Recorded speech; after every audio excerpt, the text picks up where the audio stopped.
Fala, povo do agro, estamos começando mais um episódio do podcast Agrocultura e eu sou Alisson Leitão e hoje vou ter a honra de conversar com Luiz Mirizola, consultor em cocoicultura.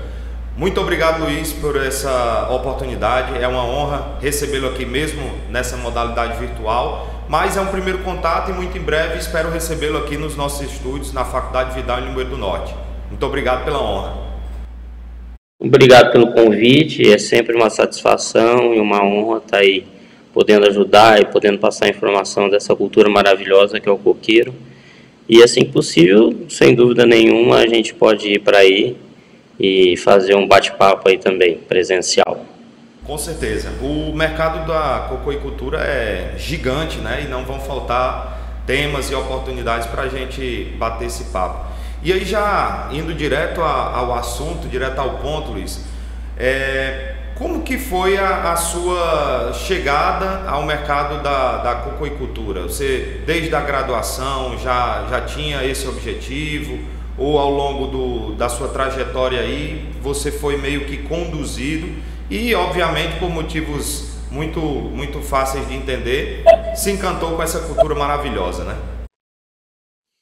Eu vou contar aí como é que foi meu início de carreira com a cultura. Eu sou engenheiro agrônomo, sou formado pela Universidade Federal de Viçosa e assim que eu me formei eu tinha a ideia de me especializar um pouquinho mais, principalmente fruticultura tropical, que era a área que eu mais gostava. Daí eu fui fazer um mestrado numa universidade recém-inaugurada que se chama UENF, no Rio de Janeiro, na cidade de Campos dos Goytacazes. E lá surgiu a oportunidade de desenvolver a tese com coqueiro. Até então ainda não havia nenhuma intenção e nenhum conhecimento com a cultura que me direcionou a ela. Surgiu essa oportunidade, o pessoal estava desenvolvendo plantios e a cultura estava começando a desenvolver muito, tanto no Brasil como na região do próprio Rio de Janeiro, na região de Quissamã. Então surgiu essa oportunidade de fazer a minha tese na área de nutrição de plantas pela Universidade Estadual Norte Fluminense. Daí, desde então, me encantei com a cultura e mesmo já ao final do meu mestrado, já comecei a trabalhar com consultorias. Finalizei meu mestrado na UENF, uma universidade muito interessante, que tinha uma proposta muito interessante. E regressei para Viçosa para fazer meu doutoramento. Fiz meu doutoramento em Viçosa, onde eu me graduei, já trabalhando o tempo todo com consultoria. E desde então, a gente vem fazendo esse trabalho de assessorando produtores, empresas, tanto pelo Brasil como nos diversos países que a gente trabalha aí. A cultura realmente é apaixonante e encanta a todos, eu acredito, e acho que não tem quem não goste de água de coco. Se não gosta é suspeito, né? Porque realmente e ainda mais aqui no nosso clima, né? O Brasil de maneira como um todo, mas aqui falando especificamente da região Nordeste, das praias e tudo, é muito atrativo, né? E Mirizola, em relação ao cenário hoje da cocoicultura no Brasil e no mundo, qual o panorama que tu pode fazer a respeito do cultivo, área, desafios, uma visão geral, assim, como é que está hoje, um breve histórico, como é que você enxerga o mercado da cocoicultura hoje? Acho que o principal é a gente dizer como é a cultura, né? Hoje, 90% do coqueiro do mundo está na Ásia. Então, a gente acha que o Brasil é um país importante na cultura do coqueiro, por incrível que pareça, não. O Brasil é o quinto maior produtor, mas muito distante dos primeiros colocados. Para se ter uma ideia, a Indonésia tem em torno de 2 milhões de hectares de coqueiro, Filipinas em torno de outros 2 milhões de hectares de coqueiro, depois vem a Índia com aproximadamente 1 milhão, depois vem o Brasil em quarto, sempre alternando aí com o Sri Lanka. Para você ter uma ideia, nós temos aí na casa de 200, 250 mil hectares de coqueiro. Então, grande parte do coqueiro mundial, vamos chamar assim, ele está localizado na Ásia. E outra informação bem interessante, muito diferente do que a gente vê aqui no Brasil, é que o principal produto nos últimos 15, 20 anos tem sido a água de coco. Não que o coqueiro da parte de coco seco, leite de coco, coco ralado perdeu a importância. Na verdade, ele cresce num ritmo muito menor do que a água de coco cresceu nos últimos 20, 30 anos. Então a água de coco foi sendo o protagonista do coco no Brasil, mas isso não é uma realidade mundial. A realidade mundial é que o grande produto do coqueiro, que está basicamente na Ásia, é o óleo de coco. 90% da cultura no mundo ela é destinada para a produção de óleo. E diferente do que a gente vê aqui no Brasil, as variedades anãs, que são hoje as mais cultivadas no Brasil e que tem essa característica maravilhosa de qualidade de água e que todos nós conhecemos e tomamos água de coco, ela não é a mais cultivada na Ásia. Na Ásia a predominância ainda é das variedades gigantes e alguns híbridos, mas ainda a grande maioria das áreas de toda a Ásia são ainda as variedades gigantes. De maneira geral são culturas extrativistas, são lavouras extrativistas com baixa tecnologia e um modelo que a gente chama de smallholder, de pequenos agricultores. É uma agricultura de pequenos, onde existe toda uma cadeia de recolhimento de frutos, logística desses frutos até a indústria, processamento desses frutos e a confecção do óleo de coco, que é o principal produto do mundo. Para se ter uma ideia, o óleo de coco é um commodity. A água de coco apareceu muito mais recentemente e veio como primeiro a gente usou a palavra subproduto, depois como ela veio crescendo e ganhando mercado, de subproduto passou a ser um coproduto, mais um produto agregado. E como eu falei, 90% do coqueiro está na Ásia, então também o maior produtor de água de coco é a Ásia.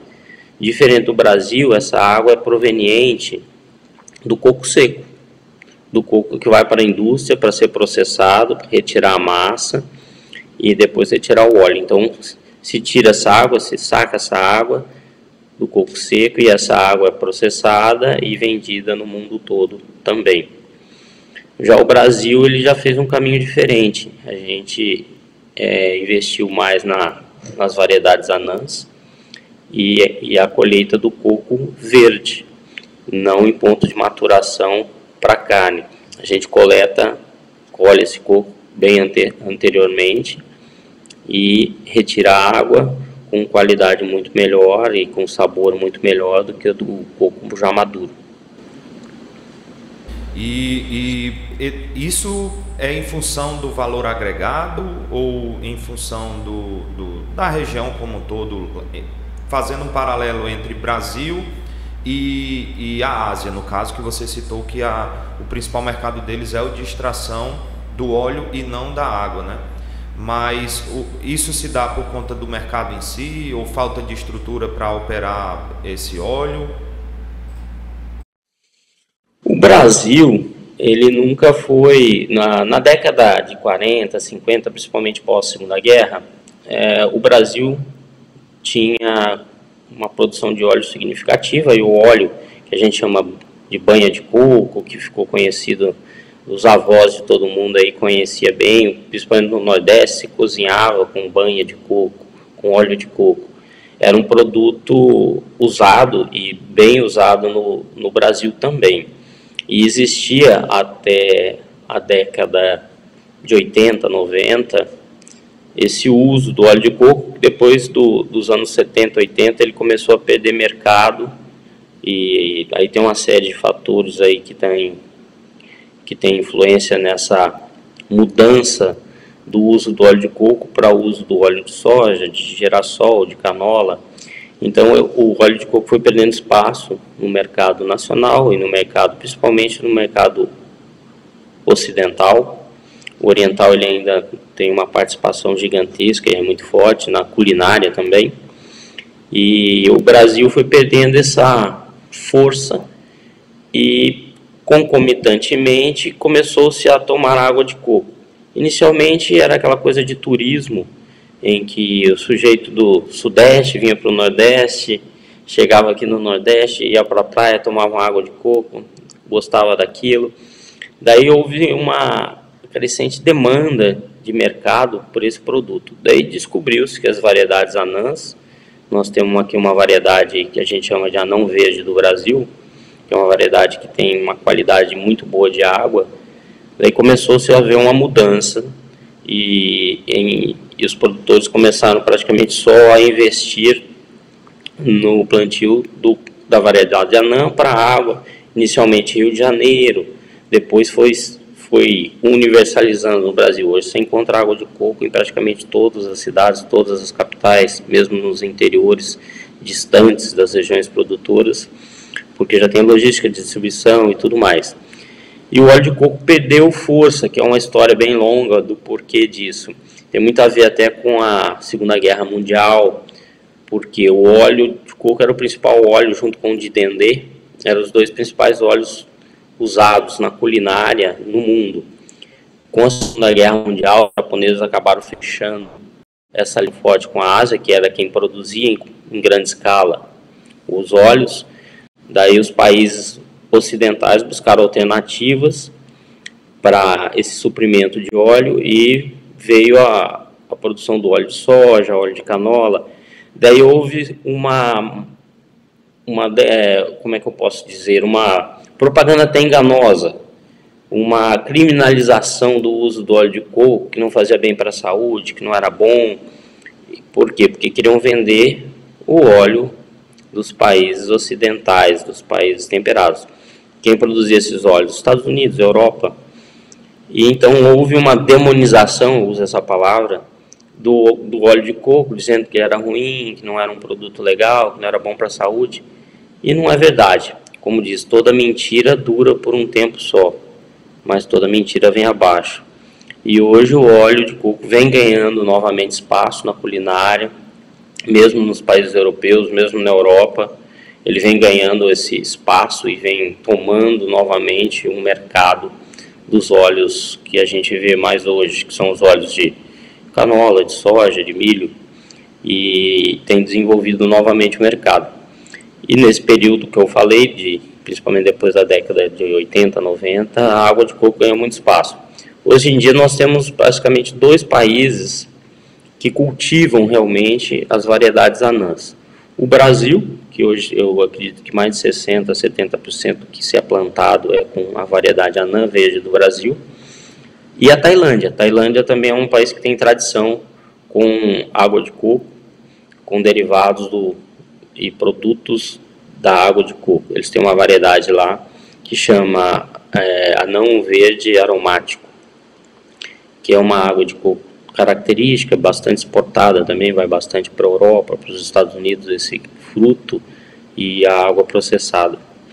Então houve isso. Agora o óleo de coco é um grande commodity e ele não é só usado na alimentação. Aliás, não é o principal emprego dele.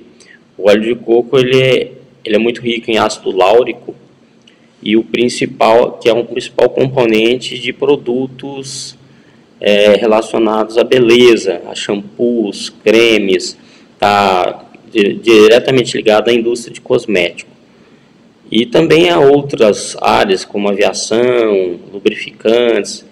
Então é um óleo que tem uma demanda industrial muito grande.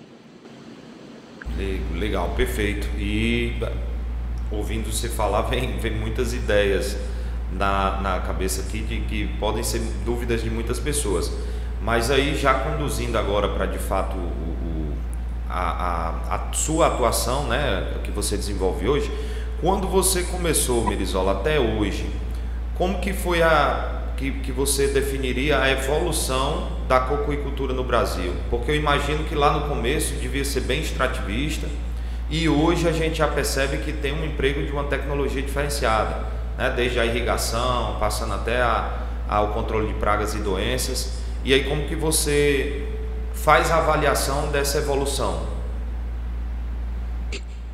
Sem dúvida, houve uma grande caminhada e uma grande mudança nesses últimos 30 anos com as tecnologias do coqueiro. Primeiro, por que isso? Vou explicar o porquê isso aconteceu.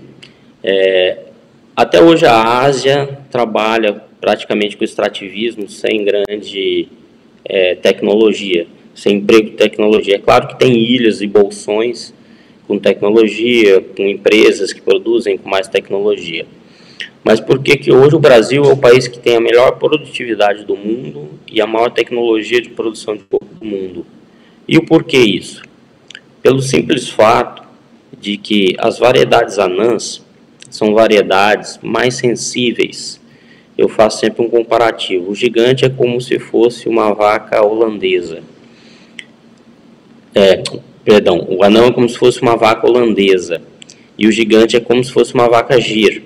A vaca gir, ela tem um menor potencial de produção de leite do que uma vaca holandesa.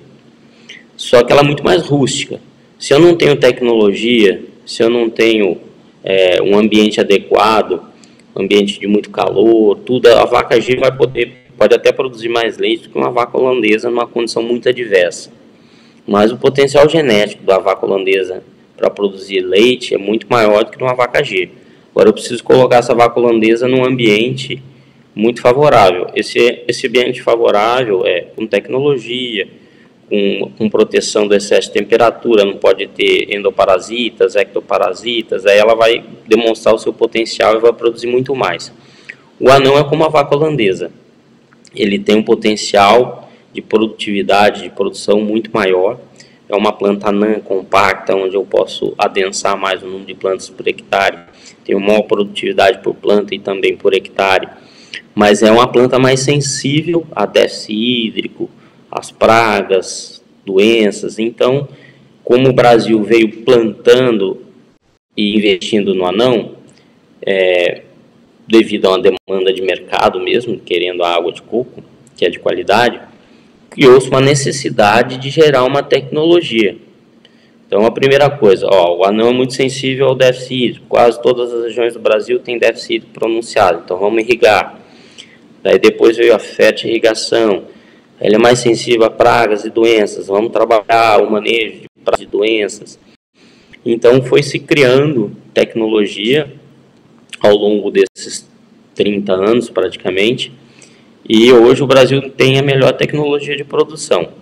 Eu me sinto muito orgulhoso de ter participado de todo esse processo, ter gerado bastante informação, bastante tecnologia.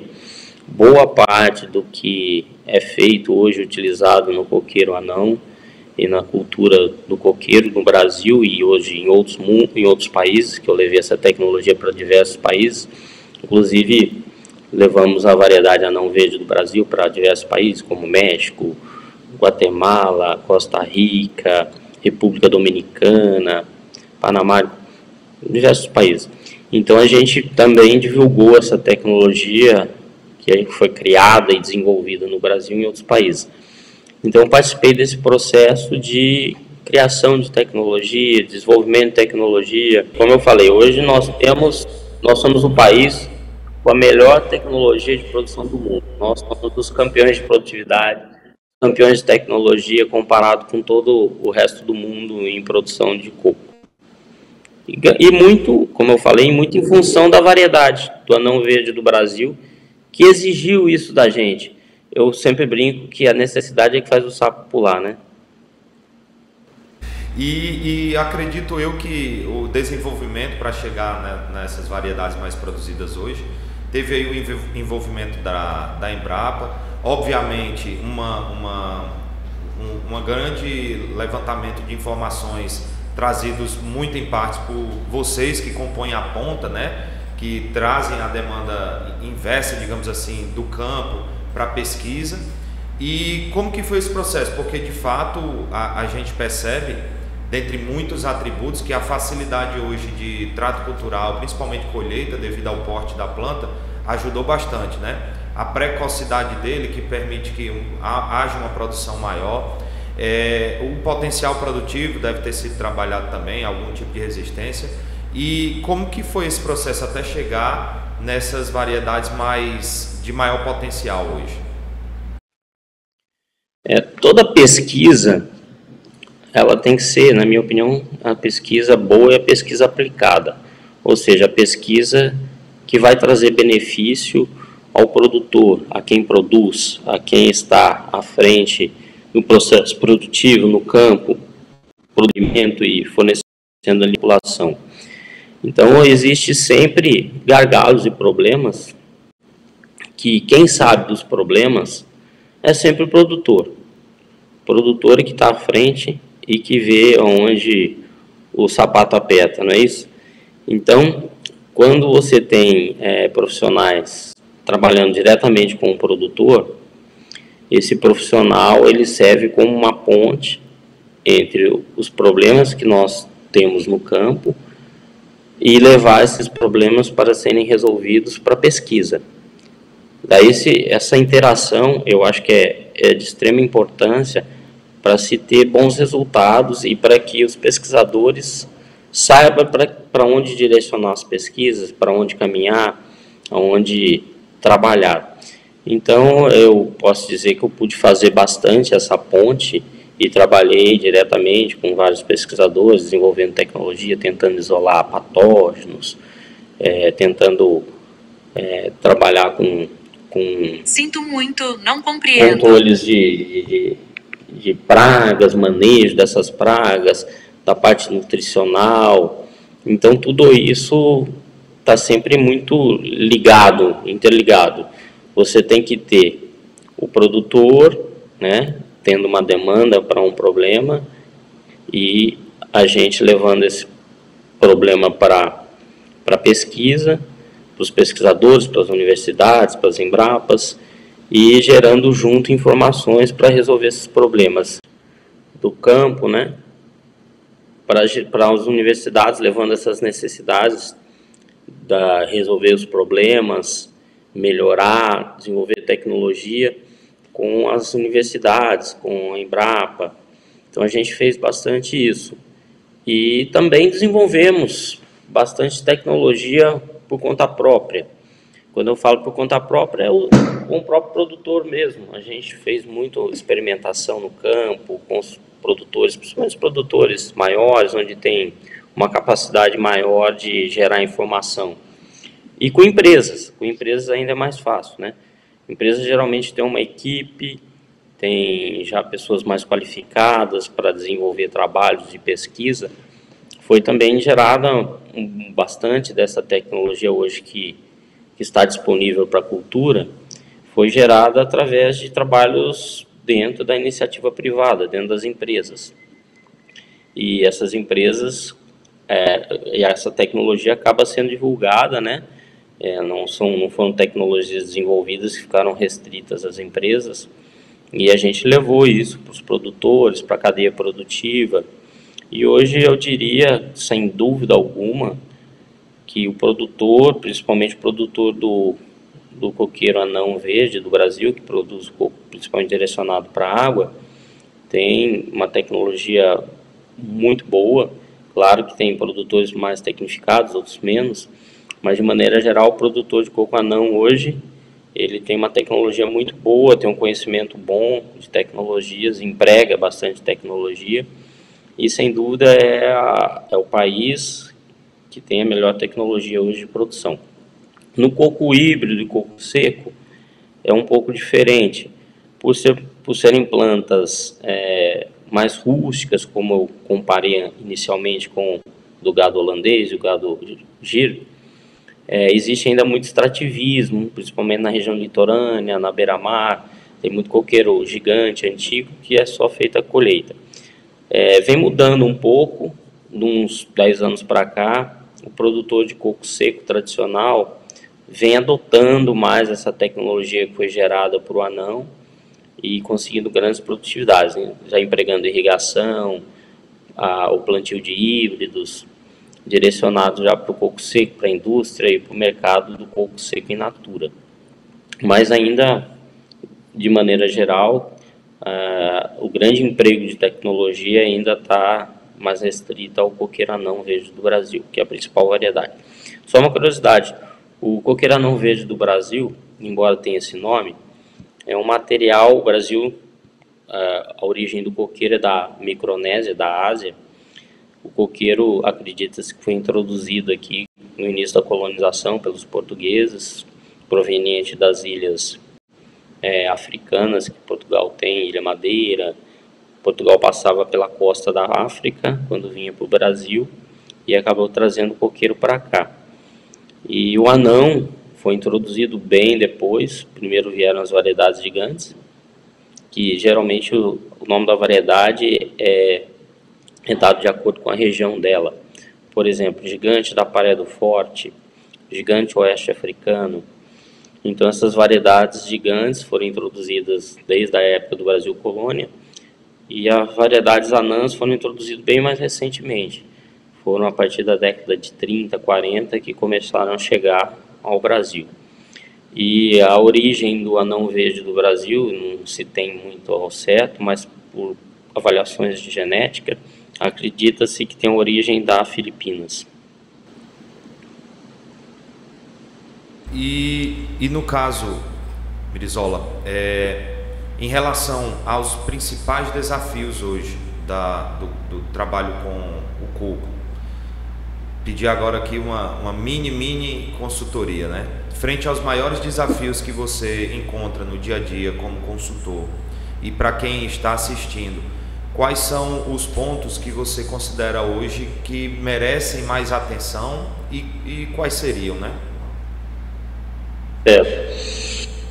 Bom, hoje um grande desafio do produtor nacional é a competição com a Ásia. Querendo ou não, a Ásia é um país que tem um maior volume, né, de área plantada e maior volume de produção, e tem um custo de produção muito baixo. Em função do seu extrativismo, tem volume.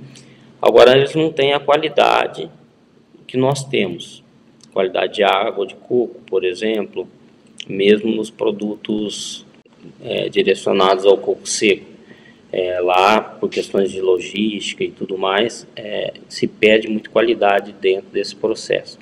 Então, a gente tem que trabalhar muito em cima de um marketing, em cima de uma propaganda, se organizar mais, se reunir mais, tanto as associações como programas governamentais, em cima de qualidade. Nós temos, sem dúvida, a maior qualidade de água de coco, a maior qualidade nos produtos, quando se compara com a Ásia. Então esse é um desafio, que é trabalhar qualidade, demonstrar essa qualidade para os mercados e ganhar mercado exterior e tudo mais em cima de qualidade, não em cima de produto só. Temos que trabalhar isso. Esse para mim é o principal. Outra coisa interessante é que 90% do mercado de produção de coco, ele é todo de sequeiro. Então, eu acho que isso é interessante porque, por exemplo, hoje o preço do óleo de coco está altíssimo. Por que ele está tão alto? Hoje houve uma seca grande na Ásia, a produção e produtividade caiu, a lei da oferta e procura, né? Você teve a demanda vem sendo crescente, porque se busca hoje produtos saudáveis, naturais, como água de coco, próprio óleo de coco, e a demanda crescente com uma produção que caiu. Então o preço disparou. Então aí surgem oportunidades e janelas, né, de oportunidade para o produtor, que tem essa possibilidade de vender produtos mais caros, entrar no mercado. E a gente tem uma grande porcentagem de área irrigada, então nós temos uma estabilidade maior de produção, a gente corre muito menos esse risco. Então, um desafio é sempre estar competindo com a Ásia, a gente tem que ser competente, com produtividade, com tecnologia, para ter sempre um custo mais baixo por unidade produzida. Isso está sempre associado à tecnologia e produtividade, porque se a gente quiser competir com a Ásia no mesmo modelo, a gente nunca vai ganhar, por exemplo, esse coqueiral extrativista, de beira de praia, que tem baixa produtividade, a gente vai estar num modelo muito semelhante ao da Ásia. E a Ásia tem um custo muito mais baixo, mão de obra, de tudo, então a gente nunca vai estar sendo competitivo. Já com tecnologia, com alta produtividade, a gente consegue ser competitivo, porque a gente reduz muito o preço de produção por unidade. Aí consegue ser competitivo. E com o fator de diferencial, que seria qualidade. A gente tem possibilidade de ter qualidade muito melhor que a da Ásia. Esse é um fator. Mas a gente tem sempre algumas doenças, pragas que existem por aí, riscos de entrada de algumas doenças que existem em outros países, que a gente tem que estar sempre atento, criando barreiras, né, e fitossanitárias para não acontecer da entrada desses problemas. E acho que o desafio grande hoje é um desafio muito institucional, principalmente dos órgãos governamentais, é criar modelos de melhoramento, produção de variedades e a gente ter mais opções de materiais caso venha a haver algum tipo de entrada dessas doenças e pragas no Brasil. Isso ainda está caminhando muito devagar, na minha opinião. A gente deveria estar muito mais à frente nesses programas, mas está começando a sair do papel, vamos dizer assim, para a gente ter mais opções de variedade, de melhoramento. Esse é um desafio, porque realmente existem uns 2, 3 problemas mundiais aí que, se chegarem ao Brasil, podem causar muito problema de produção. Sim. Perfeito. E 2 perguntas numa só praticamente. Qual o maior patamar produtivo hoje em andamento, né? Falando aqui do Brasil, por unidade, quantos cocos se consegue produzir por planta por ano e quais os principais pontos para chegar a esse resultado? Então, no Brasil a gente tem diversas regiões e cada região tem um potencial produtivo, né? O coqueiro é uma planta muito tropical, como o próprio nome diz, tropical, trópicos. Então a gente, para produzir bem, a gente tem que estar entre os trópicos, Capricórnio, trópico de Câncer, e quanto mais próximo à linha do Equador, mais tropical mais estável é o clima e, de maneira geral, mais favorável à cultura. Existem outros fatores que estão sempre associados, além de ser tropical, que tem a ver com insolação, precipitação, umidade relativa do ar. Existe uma combinação de fatores aí em que vai determinar as regiões de maior potencial produtivo. Por exemplo, eu gosto de citar sempre o Espírito Santo. Embora o Espírito Santo não seja uma região de maior potencial produtivo, é uma região que tem bastante coco pela proximidade do mercado. Do sul, sudeste, sul-sudeste são os maiores centros consumidores.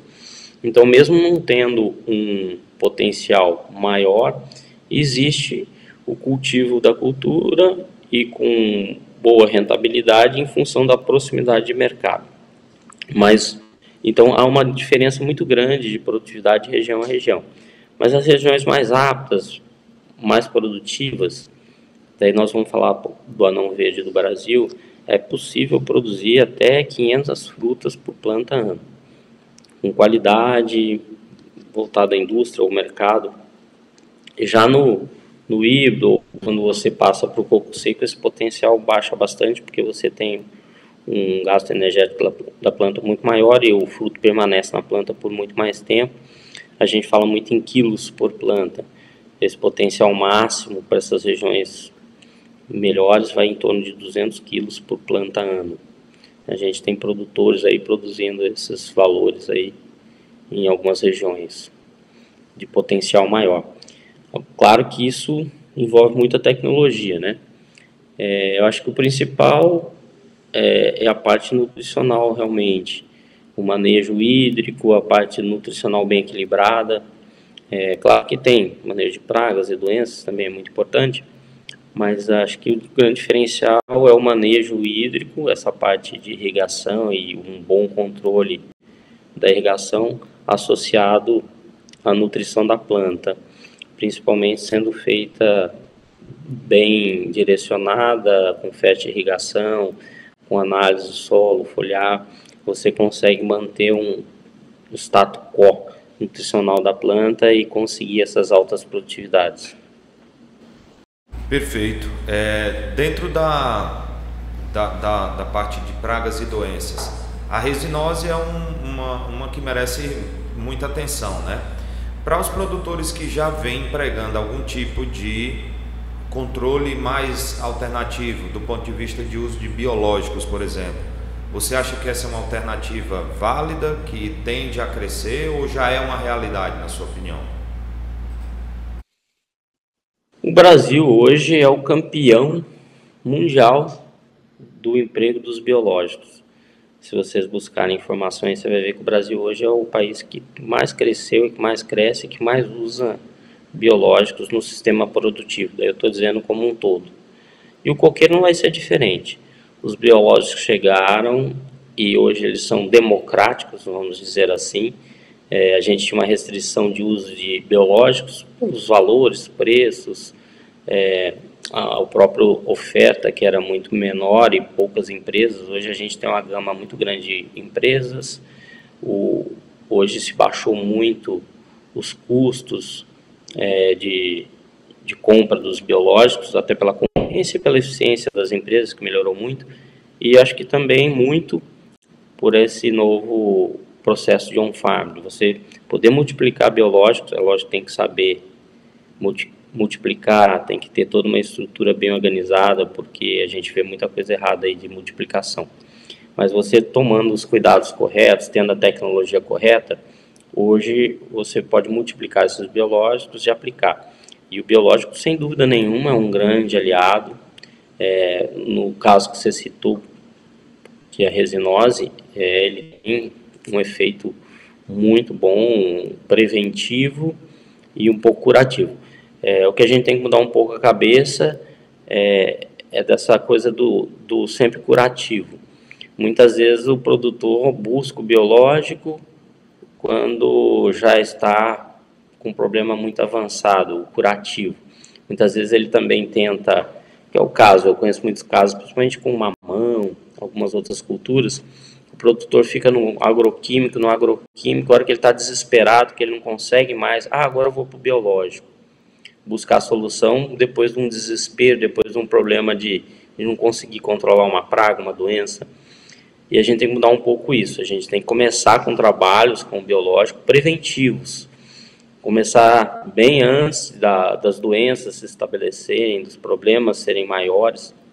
Mas, sem dúvida nenhuma, é um grande aliado, e a gente tem usado e usa os biológicos. Tem diversas possibilidades de biológico no emprego da cultura. Legal. E tu comentou aqui antes da gente iniciar o bate-papo que o drone também já vem ganhando seu espaço no mercado de produção do coco. Como que você enxerga a utilização do drone hoje? Já é uma coisa que faz parte do seu escopo de trabalho? E se ele opera sem algum tipo de adaptação, ou se requer algum tipo de adaptação para melhorar a eficiência no trabalho de controle de pragas e doenças no coco? Não, o drone já faz parte do sistema produtivo já. Já tenho diversos clientes, diversos produtores usando o drone em larga escala, vamos chamar assim. Como toda nova tecnologia, o drone, querendo ou não, uma tecnologia muito nova, que chegou há pouco tempo, existe ainda muita adaptação e melhoras. A gente vai ter que trabalhar muito ainda algumas experimentações, temos fazendo experimentações e mudanças, ajustes na forma de trabalho e produtos, tamanho de gota, tem uma série de fatores aí envolvidos. O que eu acho que a mensagem maior para o drone é que a gente tem que mudar um pouco a cabeça quanto à tecnologia que o drone emprega. O drone ele veio para substituir o avião, ou seja, ele democratizou o avião. Antes o avião estava restrito só às grandes culturas, a grandes produtores. O drone ele faz o mesmo trabalho do avião. Ele é um equipamento para trabalhar com ultra baixo volume. no mínimo com baixo volume, mas o ideal é ultra baixo volume, que é uma tecnologia que é empregada na pulverização aérea. Então a primeira coisa que o produtor tem que pensar é que a tecnologia é outra a ser utilizada. O drone é essa ferramenta para usar essa tecnologia que já existe desde a... A gente não pode usar o drone para fazer o que é feito com um pulverizador comum. A gente vai ter que mudar a cabeça e mudar a forma de trabalho, mudar a forma de pulverização, que é com ultra baixo volume. Então as tecnologias são outras, os produtos, os veículos usados são outros. E claro que, como eu falei, tem muitos ajustes ainda, tem um caminho longo a percorrer quanto à melhoria do uso dessa ferramenta, que é o drone, com a tecnologia de ultra baixo volume. Mas já é uma realidade, e uma realidade que veio para ficar, não tenho dúvida. Eu diria que o drone só vai amanhã surgir uma nova tecnologia. A gente nunca está parado, né? O mundo está sempre aí em evolução, novas tecnologias podem surgir, mas já é uma tecnologia que veio para ficar e na cultura do coco também. Vai permanecer e já é uma realidade. Perfeito. Bom, Luiz, já estamos caminhando aqui para mais ou menos 50 minutos de bate-papo. E eu acredito que ao tema, para iniciarmos, né, essa interação, trazer aqui para o canal pela primeira vez o assunto da cocoicultura no Brasil e no mundo. Você já contemplou aí muito bem tanto o cenário nacional como o cenário mundial, quem são os principais players, aonde estão as principais produções, os principais produtos, né, que o coco ele é bem amplo nesse sentido. E alguns pontos pertinentes aí à questão da produção em si. E aí eu abro o espaço para que nesse momento você cite ou comente alguma coisa que você considera muito importante e que não foi falado até aqui. Acho que uma coisa muito importante é a parte comercial. A gente falou só de produção, né, que é importante, mas hoje o agricultor ele tem que estar muito envolvido na parte comercial, porque se você produzir, não importa se você produz coco seco ou se você produz coco verde para água, que tem a parte de indústria que compra, né, esses produtos, como tem a parte de mercado, tanto para o seco como para o coco verde para água. Existe a possibilidade de venda para indústrias, como a possibilidade de venda no mercado in natura, que é a parte do mercado pulverizado, Ceasa, Ceagespes, e o produtor tem que estar muito atento a essa parte comercial. Eu conheço muito produtor de excelência da porteira para dentro e medíocre, vamos chamar assim, da porteira para fora. Então a gente tem que buscar essa excelência nos dois campos, porque não basta produzir bem, você tem que ser também um comerciante bom. Você tem que saber vender o seu produto, estar atento a preços, mercado, que eu acho que ainda é um calcanhar de Aquiles para a grande maioria dos produtores, que é essa parte comercial. Nós temos que ser nós produtores, eu me considero, estou me incluindo aí também, a gente tem que ser comercial também.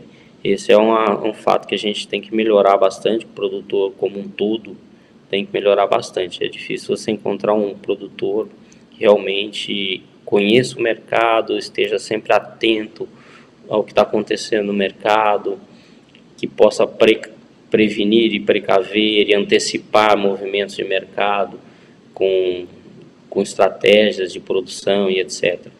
Então, acho que é onde a gente o produtor deveria estar mais atento e trabalhar melhor essa parte de mercado. Maravilha. Perfeito, Mirizola. Eu só tenho a agradecer essa oportunidade e, como lhe falei no início e torno a repetir, é o nosso primeiro contato, é o primeiro episódio sobre coco aqui do canal e muito em breve eu espero que a gente tenha a oportunidade de recebê-lo aqui nos estúdios da Faculdade Vidal em Limoeiro do Norte para a gente bater um papo sobre um outro tema, talvez pertinente à época ou alguma novidade, torçamos que boas, né? Mais novidades boas aí para o mercado do coco. E novamente eu abro espaço a você aqui para amarrar alguma ponta solta, passar informações a respeito de redes sociais, onde o pessoal pode encontrá-lo nas redes sociais, quais são os seus canais e qualquer coisa que você queira deixar como recado final. Fique muito à vontade. Então, para me encontrar, eu acho que o que eu mais uso, que é um link mais profissional, o LinkedIn. Depois você pode passar aí o meu LinkedIn, que eu sei que você tem aí. Quem quiser fazer contato e ver o que a gente publica de vez em quando lá, está sempre mostrando alguma coisa pelo LinkedIn, que acho que é a forma que eu uso mais para divulgar e aparecer meu nome. E gostaria também de avisar e convocar todos que têm interesse com a cultura e convidar para a FENACOCO. A FENACOCO vai ser dia 8, 9 e 10 de outubro, vai ser realizada lá em Fortaleza, que é uma oportunidade de debater, interagir com tudo que há de novo e na área de produção, na área de mercado. Vai ter indústrias lá, vai ter bastante palestra, tanto na área de indústria, vai ter na área de indústria, na área de produção, na área de pragas e doenças, até nessa área de drone. Então é uma oportunidade para quem quer conhecer um pouco mais a cultura ou quem já é da área e quer se manter atualizado. Perfeito. Então, ao final do episódio a gente vai colocar na descrição tanto o seu link do LinkedIn quanto o link da FENACOCO e esperar para que nos encontremos lá nessa oportunidade. Com certeza um evento maravilhoso, eu tive a oportunidade de passar por ele algumas vezes e sem dúvida nenhuma é importante participar para troca de experiência, né? Trazer aí um bate-papo muito voltado especificamente para a cadeia da produção de coco e é sem dúvida uma grande oportunidade. Então, mais uma vez, Mirizola, muito obrigado pela atenção, é uma honra tê-lo aqui, primeira vez, né? Teremos outras oportunidades. Para você que acompanhou esse episódio e ainda não curtiu e nem segue o canal, curte, compartilha com quem possa interessar, para que assuntos como esses possam chegar até um maior número de pessoas e também para que vocês possam sugerir novos temas e trazer aí a integração entre o maior negócio da terra, que é, sem dúvida nenhuma, a agricultura. Um forte abraço a todos e até o próximo episódio. Valeu!